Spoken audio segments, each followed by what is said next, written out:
미국 캘리포니아주 아카디아에 있는 글로링 애쉬라고 하는 상담센터에서 리차드슨이라고 하는 상담소장이 많은 사람들을 대상으로 상담을 했습니다.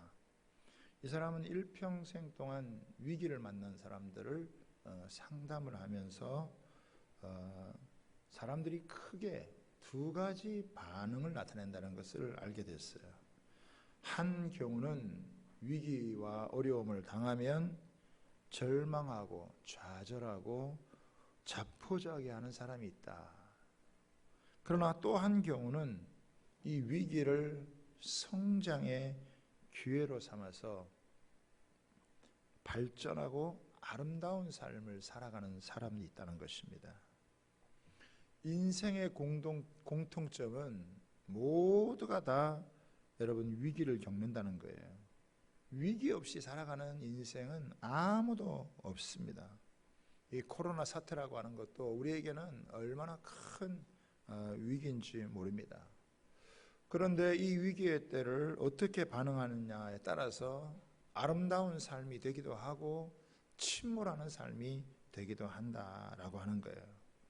그러면 이 위기의 때에 우리가 침체되지 않고 우울증에 걸리지 않고 조울증에 걸리지 아니하고 어떻게 우리가 정신적으로 건강하게 우리가 살아갈 수 있느냐? 이 소장님이 내린 결론은 뭐냐면은 사람들의 생각을 바꿔야 된다라고 하는 거예요. 생각을 바꾸지 않고서는 아무것도 바뀔 수가 없다라고 하는 거예요. 그런데 이 현대인들이 생각을 잘 하지 않는다는 거예요. 왜 현대인들이 생각을 잘 하지 않느냐? 과거를 생각하면 후회스럽고 미래를 생각하면 암담하고 현실을 생각하면 답답하다 이거예요. 그래서 생각을 깊이 하는 걸 갖다가 회피한다라고 하는 거예요. 그렇기 때문에 오히려 사람들이 그렇게 술을 마셔야 되는 그 일이라는 거죠. 우리는 이 생각을 바꾸는 것에 대해서 성경은 너무나 우리에게 명확하게 이야기를 하고 있어요. 육신의 생각은 사망이요 영의 생각은 생명과 평안이다. 할렐루야. 그래서 우리 이 믿음으로 생각을 바꿔야 된다라고 하는 거예요. 우리의 인생의 술이 아니라 믿음을 투여해서 바꿔야 된다라고 하는 거예요. 우리가 아무리 후회스럽고 부끄러운 과거가 있다 할지라도 주님께서 이미 과거에 우리의 모든 허물에 대해서는 다 용서를 해주신 것입니다. 그런즉 누구든지 그리스도 안에 있으면 새로운 피조물이다. 이전 것은 지나갔으니 보라 새 것이 되었도다. 우리는 하나님 앞에서 새 피조물인 줄 믿으시기를 바랍니다. 나는 하나님 앞에서 새 것이에요. 현실에 답답함이 있지만 하나님은 합력하여 선을 이루신다. 여러분 불투명한 미래가 있어도요 우리는 하나님께서 미래의 소망을 주시고 우리를 이끄시는 분이신 줄 믿으시기를 바랍니다. 자기 아들을 내어주시기까지 우리를 사랑하신 하나님께서 우리를 그냥 내팽개쳐 두시겠느냐? 절대 그러지 않는다라고 하는 것입니다. 반드시 도와주신다라고 하는. 두려워하지 말아라. 놀라지 말아라. 나는 내 하나님이 대민이라. 내가 너를 붙잡아 주리라. 나의 의로운 오른손으로 너를 붙잡아 주리라. 이런 약속의 말씀을 붙들고 나아가면 우리는 얼마든지 여러분 위기를 극복해 갈 수 있는 줄 믿으시기를 바랍니다. 사도행전 2장은요 획을 긋는 장이에요. 놀라운 전환점입니다. 사도행전 이전과 이후는 완전히 차원이 다르죠. 오순절 이 성령의 강림은 새로운 시작, 뉴 스타트, 모든 것이 새롭게 시작되어지는 거예요. 우리는 성경을 읽을 때 맥체인 성경을 읽으면서 창세기를 시작하고 에스라를 읽고 마태복음을 읽고 사도행전을 읽는다 이거. 왜 그렇게 읽느냐? 새로운 시작, 하나님께서 새롭게 역사를 시작하는 그 시점을 동시에 읽어가면서 이 부분을 읽어가면은 하나님의 말씀을 우리가 통전적으로 깨달을 수가 있다고 하는 거예요. 여러분 얼마 전까지만 하더라도 제자들은 두려움과 불안에 떨고 허약하고 실수투성이고 나약한 그런 사람들이었어요. 공부를 제대로 한 사람들이 여러분 아닙니다. 한치의 앞을 내다보지 못하는, 여러분 미래를 내다볼 수 없는 그런 사람들이었어요. 무기력한 사람들이었습니다. 그런데 마가의 다락방에서 하나님 앞에서 간절히 기도하던 이 120명에게 여러분 성령이 임하게 되자 바람 앞에 촛불 같았던 인생들이 역사 앞에 햇불로 쓰임받는 위대한 사람들로 체인지가 된 거예요. 여러분 성령님이 오랜 침묵을 뚫고 임하셨습니다. 여러분 기도하면서 기다린다는 것은 참 힘든 일이에요. 아무것도 보이지 않고 아무것도 느껴지지 않는데 계속 기도한다는 거 쉬운 일이 아니에요. 포기하고 싶고 그만두고 싶고 뭐 달라질 것 같지도 않고 변화될 것도 같지 않은 이런 상황 속에서 기도한다는 건 쉬운 일이 아니에요. 온갖 잡생각이 여러분 우리의 생각과 마음을 사로잡을 수도 있는 거예요. 그러나 성경을 보면 뭡니까? 하나님은 호련히 임하시는 거예요. 호련히 하늘로부터 여러분 임하는 거예요. 하늘이 열려야 우리 인생의 새로운 시작이 가능한 것입니다. 기도하며 기다리는 자에게는 하나님께서 하나님의 때에 정확하게 하나님이 일을 하세요. 예수님께서 부활하시고 40일 동안 가르치신 다음에 승천하시고 딱 열흘 만에 오순절날 여러분 하나님께서 이 성령께서 임하신 거예요. 기다릴 때는 길어 보이지만 때가 차면 하나님은 순식간에 이루어진다는 거예요. 때가 되면요 아무도 막을 수가 없어요. 이전에도 성령님은 계셨고 역사하셨지만 오순절 성령께서 임하심으로 말미암아서 모든 성도들에게 능력을 부어주셔서 하나님의 자녀로서 백성으로서 권세 있게 살아가도록 하나님 만들어 주셨다라고 하는 거예요. 여러분 오순절 성령 강림이 벌써 2000년 전에 일어났잖아요. 이 사도행전에 제자들이 얼마나 놀랍게 살아가는 모습을 우리에게 보여주는데, 근데 요즘 이렇게 세상을 바라보면 말할 수 없는 침체에 빠져 있다는 거예요. 마치 오순절 전에 교회의 모습과 같이 많은 사람들이 침체에 빠져 있고 우울해하고 불안해하고 두려워하고 있다. 우리는 오순절 여러분 이후로 확 가버려야 되지 오순절 이전으로 절대로 넘어가면 안 된다라고 하는 거예요. 여러분 오순절에 하나님께서 성령을 부어주셨다고 한다면 지금도 계속 우리에게 하나님의 성령을 여러분 우리에게 허락하시는 줄 믿으시기를 바랍니다. 이 생명수의 강, 이 복락의 강이요 계속 흘러가는 거예요. 우리가 이것을 사모하고 구하면 우리가 차원이 다른 인생을 우리가 얼마든지 살아갈 수 있습니다. 우리 미래가 하나님 앞에 열려 있다라고 하는 것을 믿으셔야 돼요. 여러분 성령님이 임하실 때 하늘이 열리고 하늘로부터 이 성령께서 임하시면서 온 집에 가득했어요. 급하고 강한 바람처럼 여러분 임하셨습니다. 이 불처럼 바람처럼 임했다고 하는 것은 불로 임했다, 바람으로 임했다가 아니라 이거는 비유잖아요. 이 불처럼 바람처럼 임했다라고 하는 것은 이게 불이나 바람이라고 하는 것은 사람이 통제할 수 없다라고 하는 거예요.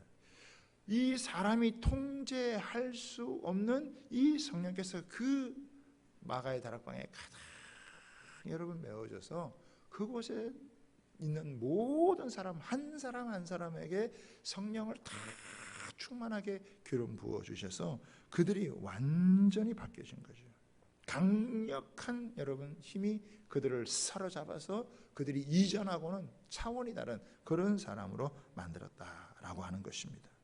성령께서 그들의 죄를 깨닫게 하시고 죄를 불태워버리고 이 바람으로 새롭게 만들어서 성령의 이 신선한 새 바람이 사람들로 하여금 새로운 삶을 만들어 가도록 만들어 주신 거예요.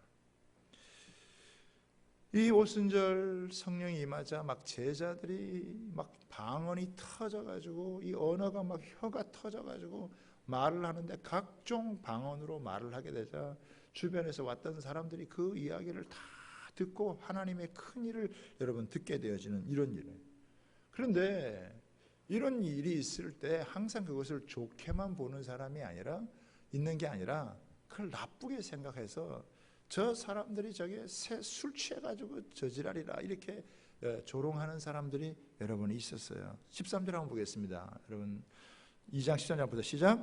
또 어떤 이들은 조롱하여 이르기를 그들이 새 술에 취했다 이렇게 얘기해요.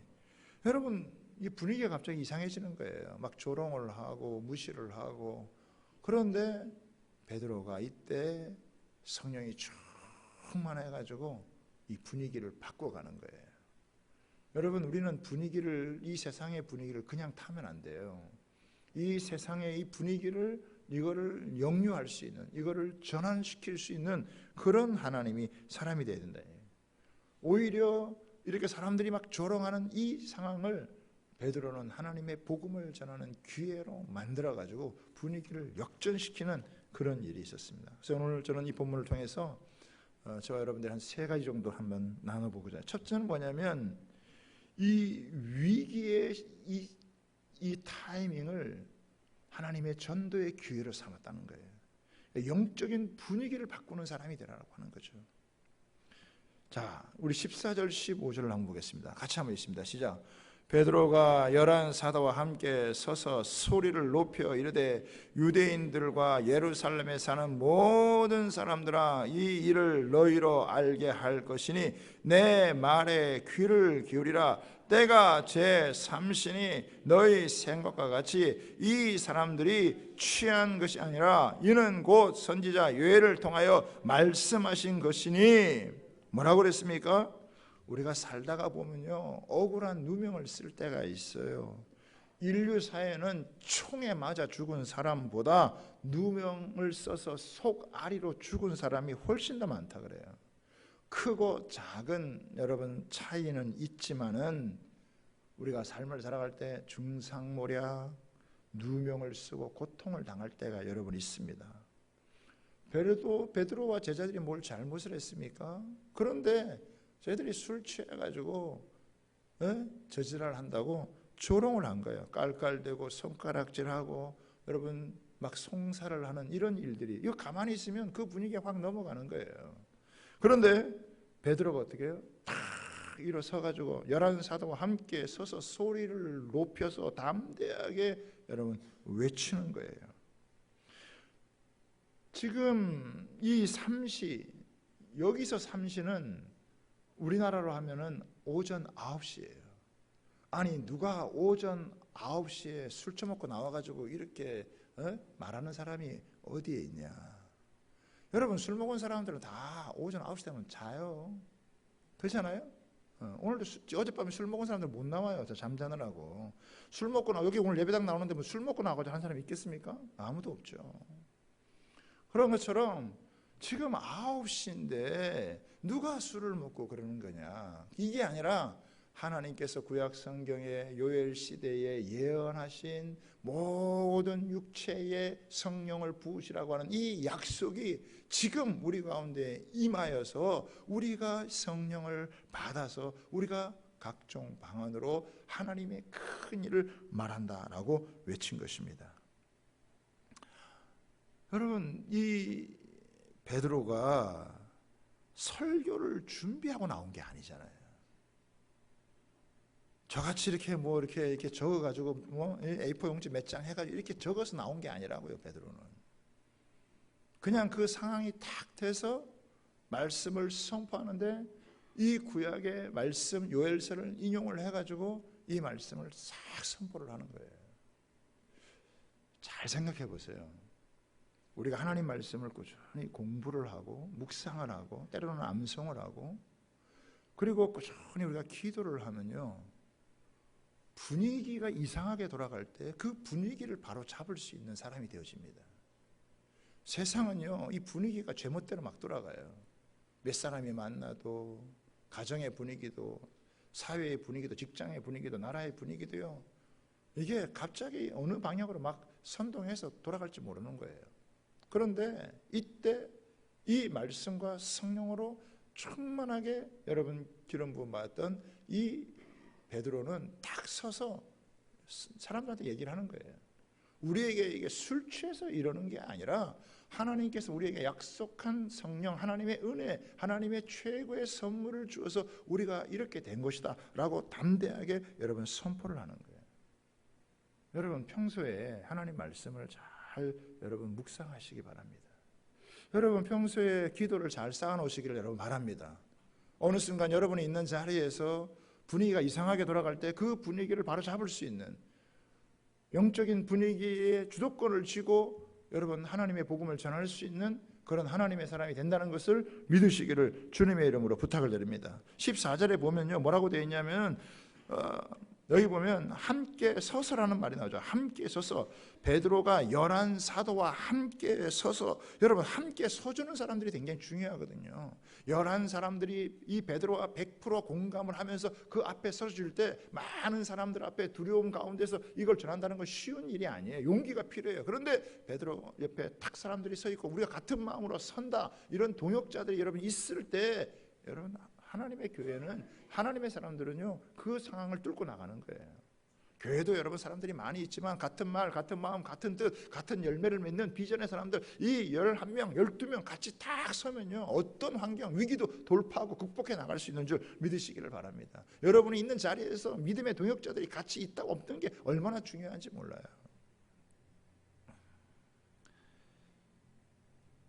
두 번째는 뭐냐면 모든 사람이 하나님에게 쓰임받는 시대가 활짝 열렸다라고 하는 거예요. 17절 한번 보겠습니다. 17절 보면 하나님이 말씀하시기를 말세에 이 말세라고 하는 건 뭐냐면 예수 그리스도의 오심부터 재림까지 전체를 다 말세라고 합니다. 지금 우리 2000년이 지난 시점이에요. 그러니까 우리는 지금 말세 지말이다라고 이야기를 하는 거예요.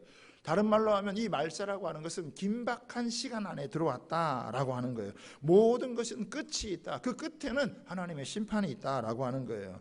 예수님은 초림 때에는 구원자로 오셨지만 재림 때에는 심판에 주로 오시는 거예요. 구원의 시간이 이렇게 많이 남은 게 아니기 때문에 보라 지금은 은혜 받을 만한 때요. 보라 지금은 구원의 날이라. 지금 이 순간순간이 굉장히 중요하다.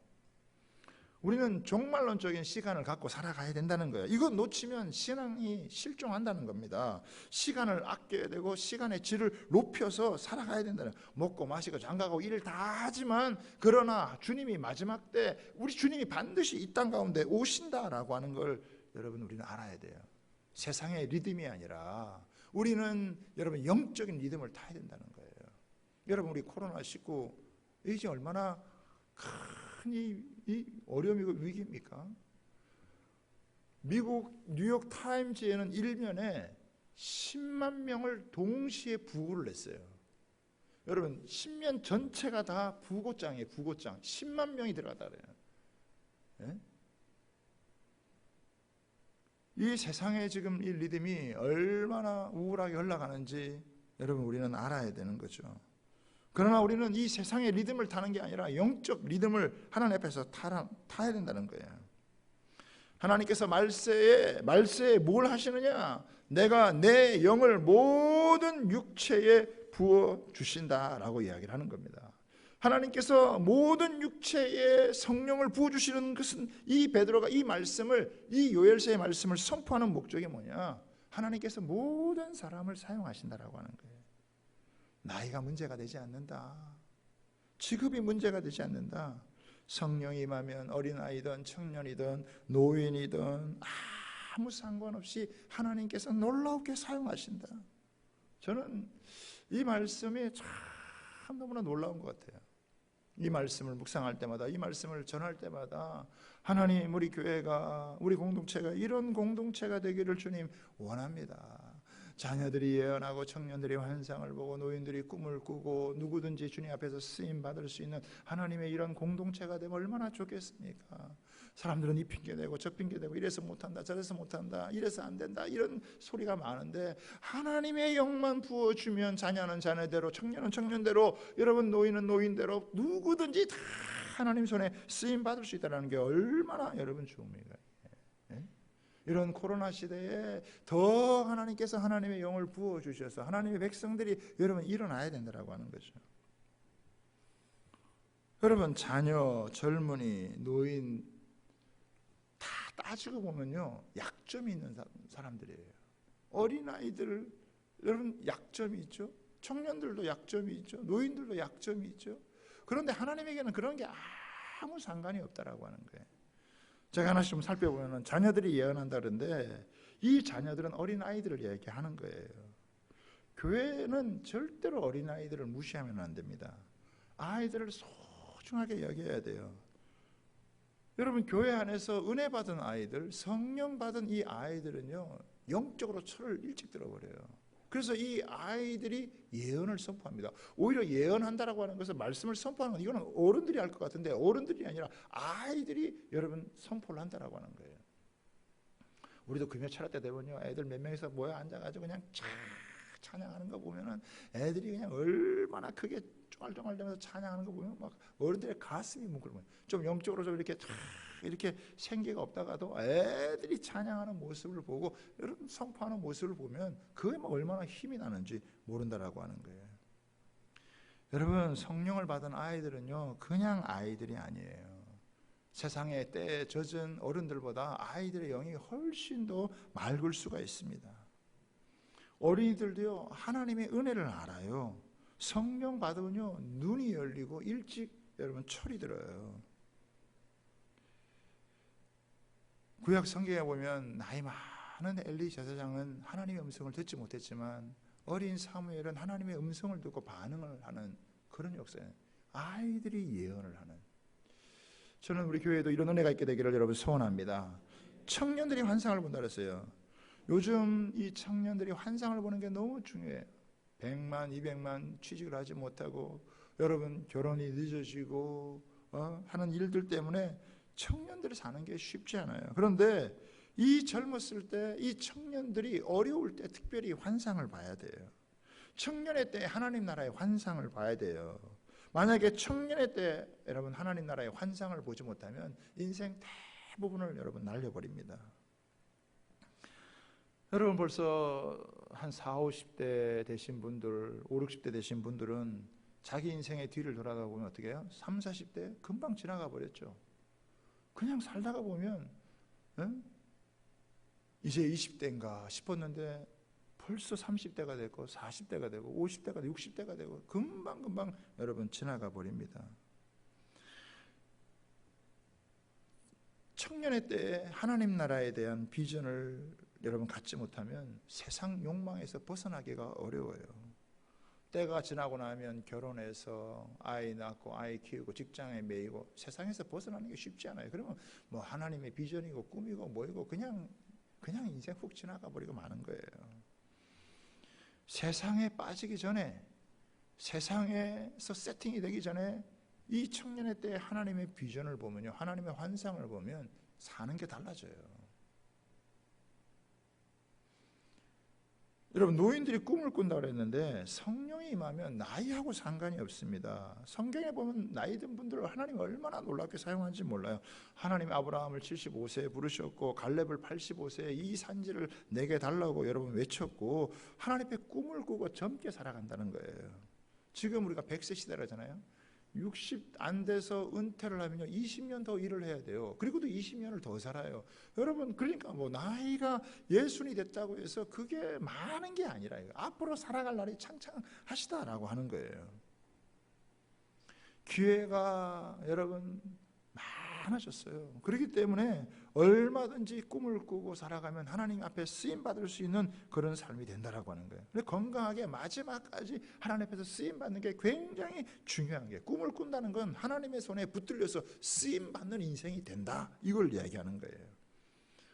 인생의 전반전은 내가 원하는 대로 내 마음대로 살았다면 인생의 후반전은 하나님의 손에 붙들려서 공생애적인 삶을 여러분 살아갈 수 있다면 그 인생만큼 훌륭하고 그 인생만큼 멋지게 살아가는, 아름답고 축복되게 살아가는 삶이 없다라고 하는 거예요. 얼마든지 하나님께 쓰임 받을 수 있다라고 하는 것입니다. 하나님 말씀을 공부하고 겸손히 기도하는 삶을 여러분 축적해 가 보세요. 그러면 하나님 앞에서 얼마든지 하나님으로부터 놀라운 쓰임을 받을 수 있다라고 하는 것입니다. 지금 이 베드로가 이 요엘서 이야기를 하면서 무슨 이야기를 하는 거예요? 나이와 상관없이 남자냐 여자냐 사회적 신분이 무엇이냐 직업이 무엇이냐 이런 게 하나도 중요하다. 세상에서는 이런 거 중요하겠지만 하나님 앞에는 이런 게 중요한 게 아니다. 이런 거 하나도 중요한 게 아니라 결정적으로 중요한 게 뭐냐, 하나님의 영이 그 사람을 사로잡느냐 사로잡지 않느냐, 하나님의 영이 부어지느냐 부어지지 않느냐, 이게 중요하다라고 하는 거예요. 다른 요소가 중요한 게 아니다라고 하는 거예요. 내가 다른 거 아무것도 없어도 하나님의 영이 내게 기름 부어지면 하나님 앞에서 차원이 다른 그런 인생을 살아가고 내 인생의 삶에 새로운 삶의 문이 활짝 열린다라고 하는 거예요. 성령이 무슨 나이를 두고 차별하느냐, 그렇지 않다라고 하는 것입니다.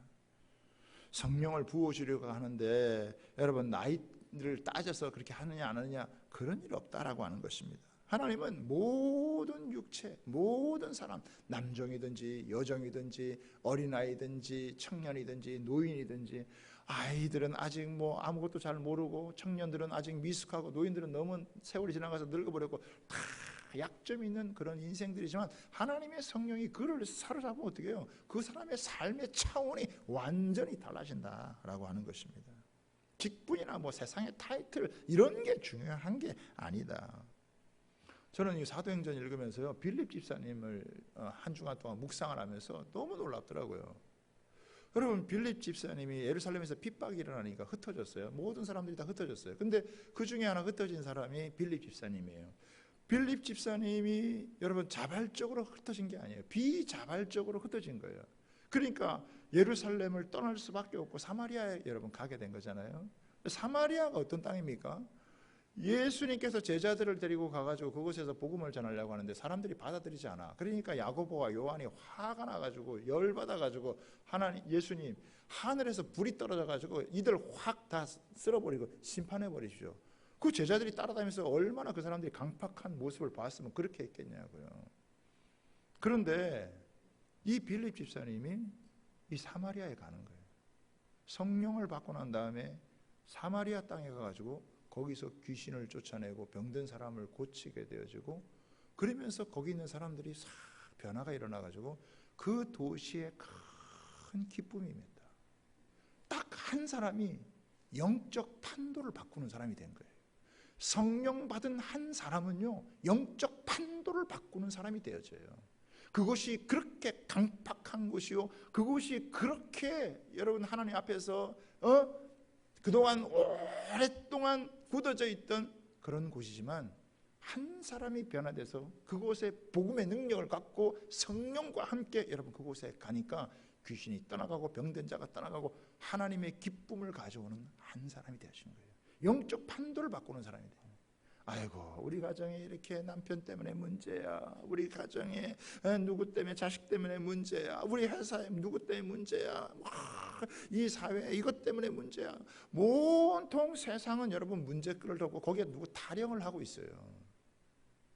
저는 이 코로나 시대, 우리를 우울하게 하는 시대, 우리를 움츠러들게 만드는 이 시대, 그러나 우리가 이 빌립 집사와 같이 여러분 말씀과 기도 가운데 성령에 사로잡힌 한 사람이 되어지면 영적 판도, 사회적 분위기를 여러분 바꾸는 하나님의 사람으로 쓰임받을 수 있는 줄 믿으시기를 바랍니다.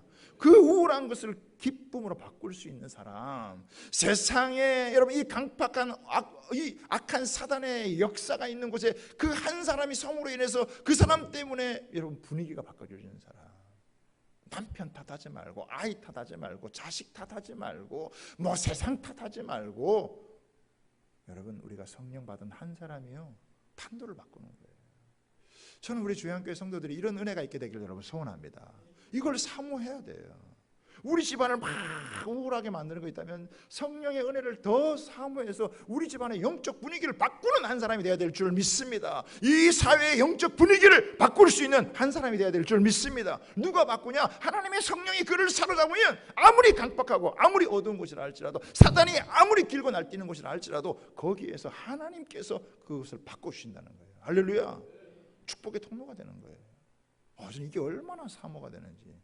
야, 한 사람 통해서도 도시에 기쁨이 많은구나. 답답하고 안타깝고 이런 현실 가운데서요, 성령의 사람들이 임하는 곳에 하나님께서 그를 통해서 놀라운 치유와 회복의 역사를 주시면요, 달라진다는 거예요. 할렐루야. 이런 은혜가 있다는, 이걸 사모해야 돼요. 이거를 우리는 하나님 앞에 여러분 구해야 돼요. 내 능력 가지고 내 한계에 갇혀 가지고 여러분 살아가면 안 돼요. 여러분, 저는 요 몇 주 전인데 지역에서 알고 있는 우리 교수님 부부가 와서, 목사님, 제가 요즘 너무 힘든데 저를 위해 좀 기도해 주세요. 그래가지고 제가 그냥 찾아왔길래 간절히 여러분 기도를 해드렸어요. 그리고 이제 얼마 후에 여러분 만났어요. 그랬더니 그 기도하는데 머리서부터 이 발가락까지 뭔가 이렇게 찌릿한 게 임하더니 그동안 계속 피부병을 앓고 있는데 그 피부병이 나았다는 거예요. 그리고 저보고 하는 말이, 이병철 목사님 피부병 전문가라고 이렇게 얘기를 하더라고요. 내가 무슨 피부병 전문가겠냐고요. 예? 그런데 하나님이 어느 순간, 하나님의 우리가 말씀과 기도를 하고 나면 제가 고치는 거겠습니까? 하나님께서 그 영혼을 긍휼히 여겨서 하나님이 고쳐줘요. 우리는 손을 얹고 병든 자가 치유받을 것이다라고 하는 믿음을 갖고 구하면, 그것을 아멘으로 화답하면 하나님의 치유와 회복의 역사가 일어나는 줄 여러분 믿으시기를 바랍니다. 그 한 사람을 통해서라도 하나님 이런 영적인 분위기를 바꿔줄 수 있다면 우리가 얼마나 성령님을 사모해야 되겠어요. 우리가 무슨 능력이 있어요? 내가 뭐 배우면 얼마나 배우고 우리가 실력 있으면 얼마나 실력이 있겠어요. 그러나 너희가 아무것도 못해도, 너희가 부족해도 내가 너희에게 하나님의 영을, 모든 육체에 하나님의 영을 부어주니, 하나님의 영이 부어지면 그 한 사람을 통해서라도 하나님의 위대한 역사들이 펼쳐진다고 하는 것을 믿으시기를 바랍니다. 그러니까 우리는 계속 사모하는 거예요. 계속 구하는 거예요. 계속 하나님 앞에 구하는 거. 하나님이 예수 그리스도의 십자가의 죽으심과 부활을 통해서 우리에게 하나님 나라를 알려주시고 우리에게 그걸 아는 정도가 아니라 하나님의 능력을 부어주셔서 우리의 삶에 적용되어 이거를 쓰임받게 한다면 우리는요, 가면 갈수록, 우리의 힘이 딸리면 딸릴수록, 우리가 약하면 약할수록 더 하나님의 이 성령을 구해서 성령의 능력으로 쓰임받는 은혜가 있어야 될 줄 믿습니다. 이걸 구하는 거예요. 이걸 구하고 이 은혜 가운데 살아가는 사람이 가장 강력한 사람이라고 하는 거예요. 하나님은요, 뭐 헌신된 사역자 몇 명에만 이렇게 사용하기를 원하는 게 아니에요. 모든 사람들, 모든 백성들. 옛날에는 교회 사역도 목회자들이 다 했지만 이제는 그렇지 않다고요. 여러분은 말씀으로 준비되고 기도하면서 은혜 받은 평신도들이 여러분 곳곳에서 영혼들을 만지고 세워가고 목양의 사역에 동참하면서 하나님의 역사가 얼마나 놀랍게 드러나는지, 위대한 여러분 평신도들이 얼마나 많은지 여러분 몰라요. 예? 어리버리한 병신도가 아니에요. 하나님의 위대한 사역자로 한 사람 한 사람이 말씀으로 무장되고 기도 가운데 여러분 성령이 임하시는 것을 체험하고 나면은요, 그 사람 한 사람을 통해서 판도가 바뀐다니까요. 저와 여러분 이 비전은 하나님 앞에서 영적 판도를 바꿀 수 있는 하나님의 사람 되게 달라고 기도하셔야 돼요. 내가 있는 자리, 우리 가정에서, 우리 직장에서, 나의 삶의 터전에서 하나님 이런 은혜를 달라고 우리가 기도해야 될 줄 믿습니다. 그렇게 사모하는 사람에게 하나님이 주시죠. 갈망하는 사람에게 주시죠. 특별히 실패를 경험한 사람에게 주님 주시는 것 같아요. 성령은요, 실패한 자에게 주시는 하나님의 축복된 선물이에요. 성령이 가장 강력하게 역사할 때는 뭐냐면 우리가 실패했을 때, 우리의 힘의 한계를 느끼고 우리가 여러분 우리 능력으로 안 된다는 것을 우리가 처절하게 절망할 그때 하나님은 하나님의 능력으로 이렇게 하나님의 역사를 펼쳐간다고 하는 거예요. 자, 마지막 보겠습니다. 여러분, 성령의 기름 부으심의 목적이 무엇이냐? 20절 한번 보겠습니다. 20절 보겠습니다. 시작. 주의 크고 영화로운 날이 이르기 전에 해가 변하여 어두워지고 달이 변하여 피가 되리라. 누구든지 주의 이름을 부르는 자는 구원을 받으리라. 여기 보면요, 주의 크고 영화로운 날이 이릅니다. 할렐루야. 우리는 이게 소망이에요.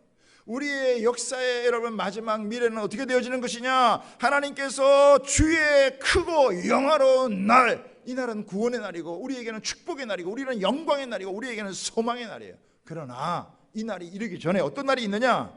여러분, 해가 변하여 어두워지고 달이 변하여 피가 되는 여러분 절망과 어두움과 안타까운 날이 있다는 거예요. 지금 이 세상에서 신음하듯이 이런 날이 있다라고 하는 거예요. 하나님께서 우리에게 최종적인 이 크고 영화로운 날을 주기 전에 세상은 신음하고 고통하고 괴로워하고 절망하고 좌절하고 눈물 뿌리고 안타까워하고 여러분 그런 일들이 도처에 있다라고 하는 거예요. 마치 해가 어두워지고 달이 피를 내는 것 같은 그런 안타까운 그런 상황이 되는. 그런데 하나님 이때 뭘 하시느냐? 주의 이름을 부르는 자는 구원을 주시리라. 여러분, 주의 이름을 선포하고 주의 이름을 전파하고 그 주의 이름이 구원을 가져다 주는, 자기의 인생 문제에서, 자기의 가정의 문제에서, 질병의 문제에서, 재정의 문제에서, 관계의 문제에서, 여러분 수많은 여러분 일들에서 우리 주님은 구원의 역사를 주신다는 것을 믿으시기를 바랍니다. 그러니까요, 이 예수의 이름에 능력이 있다는 것을 많은 사람들이 모르잖아요. 예수의 이름을 듣기는 들어도 예수의 이름에 얼마나 엄청난 파워와 능력이 있고 여기에 생명이 있는지를 모르는데, 이걸 성령 받은 사람만 이걸 안다고요. 그래서 이 받은 사람들이 이 복음을 전할 때, 이 복음을 선포하며 나아갈 때 여기에 하나님의 구원의 역사가 나타나는 것을 우리가 볼 수 있다고 하는 거예요. 하나님께서 왜 성령을 부어주시겠어요? 우리에게 이런 사명을 주셔서 우리에게 숙제를 하나 준 거죠. 우리에게 선물도 하나 주셨지만 우리에게 숙제를 준 거예요. 그 숙제는 뭐냐? 모든 민족, 모든 열방을 향하여 복음을 전해라. 너를 통해서 다른 사람에게 이 복음이 흘러가서 다른 사람을 살려라. 이게 숙제예요. 그런데 이거 네 힘으로 안 된다. 너에게 선물을 준다. 그게 뭡니까? 성령이에요. 성령을 부어주시면 주의 이름을 부르는 그곳에 하나님의 위대한 역사가 드러나게 되는 줄 믿으시기를 바랍니다. 그런데 많은 사람들이 예수 믿어도 그냥 비리비리하게 살아가요. 예수 믿어도 그냥 안타깝게 그냥 뭐 교회 한번 왔다 가면 되는 걸로 알고 이렇게 산단 말이에요. 그게 아닌데, 예수를 믿는 것은 복음의 능력 가운데 살아가는 건데, 복음의 능력은 어디 가버리고 종교 생활을 그냥 거듭하는 거예요. 네? 여러분, 마스크 쓰고라도 교회에 나온 이유가 뭐예요? 네? 마스크 쓰고라도 우리가 이곳에 나와야 하는 이유가 뭐예요? 우리의 삶의 소망이 예수 그리스도에게 있고 성령이 우리 가운데 역사하시면 모든 두려움과 모든 여러분 이 불안을 떨쳐버리고 우리에게는 이 복음의 승리해 주는 영광이 있고 우리가 얼마든지 이것을 헤쳐나갈 수 있다라고 하는 이런 믿음 때문에 그러는 거잖아요. 그런데 그런 게 없이 그냥 가면요, 그냥 종교 생활로 끝나는 거예요. 예수님은 그게 아니다. 너희 모든 사람, 너희 한 사람 한 사람이 내가 너희들에게 선물을 예비했고 너희가 그 선물을 받으면 너희들은 예수의 이름을 선포하는 자들이 되고 예수의 이름이 선포되어지는 그곳에는 하나님의 구원의 역사가 나타난다는 것을 우리에게 알려주는 거예요. 듣지 못했는데 어떻게 그것을 믿겠느냐. 그러니까 이 예수의 이름의 능력이 너를 통해 다른 사람에게 흘러갈 수 있도록 내가 너를 무장시켜 주겠다. 너의 약함, 너의 한계 아무 문제가 안 된다. 너가 뭐 많이 배우고 못 배우고 돈이 있고 없고 지식이 있고 없고 이런 거 아무런 문제가 되지 않는다. 다만 너가 예수의 이름을 믿고 네가 하나님이 주시는 선물을 받아서 그 은혜 가운데 있으면 네 자신이 치유를 받고 네 자신이 회복이 되어지고 너를 통해서 다른 사람에게 하나님의 복음이 전해져서 하나님의 위대한 역사가 일어난다. 여러분, 이 은혜가 있다는 게 얼마나 감사해요. 여러분, 이거를 모르고 그냥 살아가면, 성령에 대해서 모르고 살아가면 그냥 자기 혼자 좀 애쓰다가 그냥 나가 떨어지는 거예요. 좀 애쓰죠. 믿어보려고 애를 쓰고 좀 어떻게 해보려고 애를 쓰다가 하다가 안 되니까 그냥 나가 떨어지는 거예요. 그냥 교회 실족하고 떨어져 가는 거죠. 그런데 하나님, 내 힘으로 안 되는 일, 내 능력으로 감당이 안 돼요. 내가 할 수 있는 일이 아니네요. 그런 하나님 앞에 나아가서 하나님께서 약속하신 성령, 그 은혜가 우리 가운데 있음을 알고 구하니까 어느 날 주의 성령이 그를 확 사로잡으니까 이전하고는 차원이 다른 삶을 살아가고 그 한 사람이 작은 자가 천을 이루고 약한 자가 강국을 이루는 이런 위대한 삶, 이런 놀라운 축복이 있다는 거예요. 그냥 뭐 교회 좀 와서 위로 조금 받는 그런 수준이 아니에요. 우리의 삶을 송두리째 하나님이 바꾸어서 우리를 하나님의 축복의 덩어리로 만들어서 우리 한 사람이 있는 곳에서 여러분 그 슬픔과 괴로움을 기쁨과 즐거움과 평강의 은혜로 바꾸시기 위해서 여러분 하나님께서 우리를 불러주셨다는 것을 믿으시기를 바랍니다. 하나님의 부름은요, 위대한 부르심이에요. 우리 한 사람이 그냥 시시한 한 사람이 아니에요. 그냥 나 좀 힘드니까 좀 위로해 주세요. 나 좀 힘드니까 나 좀 어떻게 좀 해주세요. 이런 정도가, 물론 하나님 그렇게 해주시죠. 근데 그런 정도가 아니라 너 한 사람을 우뚝 세워서 하나님이 기름 부어주셔서 너의 모든 약함이 오히려 능력이 되게 하셔서 그걸 통해서 하나님의 구원의 역사가 무엇인지를 나타내기 위한 위대한 소명을 주신 줄 믿으시기를 바랍니다. 우리는 이런 게 있다는 걸 알아요. 이게 성경에만 있고 끝나버린다면 이게 얼마나 비참한 거예요. 이게 성경에만 이렇게 있고 이게 읽는데 이게 성경에만 있고 우리한테는 아무것도 안 이루어져. 이게 얼마나 비참한 거예요. 이게 하나님, 이 말씀이 나의 현실이 되게 해주십시오. 이 말씀이 우리의 현실이 되게 허락하여 주시옵소서. 누구는 산삼 먹고 누구는 무뿌리 먹냐 이거예요. 똑같이 예수님을 믿는데 여러분 누구는 이런 능력이 나타나고 누구는 아무 일도 안 나타나고, 이게 뭐예요?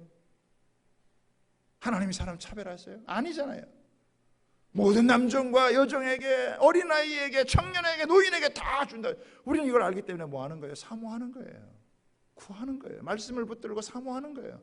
그래서 기도하고, 여러분 또 기도하고, 하나님 앞에 기도하고 여러분 사모할, 그럴 때 어느 순간 이 은혜가 부어지게 되어지면 내 속에서부터 평강의 은혜가 흘러넘치고, 하나님의 나라가 여기 있다 저기 있다 하지 않냐고 내 속에 있으며, 하나님의 이 역사가 나 한 사람 작은 나 하나를 통해서도 하나님의 역사가 여러분 드러난다는 것을 여러분 믿으시기를 바랍니다. 하나님은 이런 은혜를 좀 주고 싶으신 거예요. 이 교회에 이런, 안 된다, 못하겠다, 세상에 왜 이러냐, 아이고 힘들다, 아이고 이렇게 말하는 게 아니라, 너 그런 현실 하나님 다 말하지 않아도 돼요. 이거를 어떻게 너가 이겨나갈 수 있느냐, 어떻게 이걸 극복할 수 있느냐, 어떻게 이 현실을 치고 나갈 수 있느냐. 네 힘으로는 안 돼, 네 능력으로는 안 돼, 너가 할 수 없어. 그러나 내가 너에게 하나님의 영을 부어주면 너는 얼마든지 이겨나갈 수 있어. 얼마든지 감당할 수 있어. 너는 얼마든지 쓰임받을 수 있어. 할렐루야.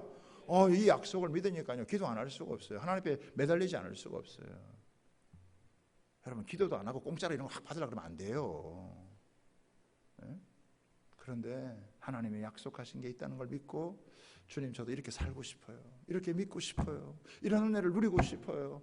하나님 나에게도 하나님이 정말 성령 안에서 새 삶을 부어주시는 이런 약속을 주셨는데, 나는 이것 때문에 안 된다, 저것 때문에 안 된다, 나이 많아서 안 된다, 가난해서 안 된다, 못 배워서 안 된다, 이런 핑계 댈 수 있는 게 얼마나 많아요. 하나님 더 이상 핑계 대고 살지 아니하고, 주님 내가 아무리 약해도 나에게 약속하신 은혜가 있고 그 은혜를 사모하여 구할 때 하나님께서 부어주시면 삶의 차원이 달라지는 거예요. 여러분 제자들이 얼마나 차원이 다른 삶을 살았는지 우리에게 여실히 보여주고 있잖아요. 저는 우리 주양교회 성도들이 그런 은혜를 사모할 수 있게 되기를 주님의 이름으로 부탁을 드립니다. 가나안 땅을 예비하였어도 원망하고 불평하고 그러면 그냥 광야에서 죽는 거예요. 그러나 믿음을 가지고 약속을 붙들고 한 걸음씩 나아가면 가나안 땅을 차지하는 믿음의 사람으로 여러분 축복을 누리며 살아갈 수 있는 줄 믿으시기를 바랍니다. 성령이 주신 이 약속, 이런 것이 있는지도 모르고 아유 그냥 뭐 있는데 나하고는 뭐 상관이 없나 보다, 뭐 나 같은 자에게 그런 걸 주시려고, 여러분 그렇게 생각하고 살면요 그냥 그렇게 종교 생활이나 하고 살아가는 거예요. 복음의 능력이 내 생활, 내 삶 속에 드러나는 건 영원히 요원하고, 그냥 그렇게 살다가 또 시험 들면 교회 안 나오고, 또 뭐 나오고 싶으면 나오고 말고 싶으면 말고, 또 나와도 뭐 별 은혜도 못 받고 그냥 그렇게 살아가는 거죠. 뭐 하려고 그런 신앙생활을 하세요? 그런데 하나님 우리에게 은혜를 주시면, 약속한 이 은혜를 우리가 사모하고 들으면, 그 복음의 능력이라는 게 한 사람께 이렇게 놀랍게 역사할 수 있고, 그 공동체 가운데 이렇게 역사할 수 있으면, 그 초대교회 가운데서도 이렇게 하나님께서 이렇게 해서 이 교회가 세워지고 복음이 전해졌다는 걸 이걸 알고, 그런 피의 순교를 가지고 수많은 선교사들이 와서 헌신했고 이 복음이 받아졌다고 생각한다면, 이 복음 붙들면요 인생이 달라질 수밖에 없다라고 하는 거예요. 할렐루야. 이런 은혜 저와 여러분이 누리고 살아가게 되기를 주님의 이름으로 축복합니다. 성령께서 이 은혜 반드시 저와 여러분에게 여러분 주시기를 지금도 원하시고요, 우리가 사모해서 구하면 하나님께서 얼마든지 부어줄 수 있다는 것을 여러분 믿으시기를 주님의 이름으로 축복합니다.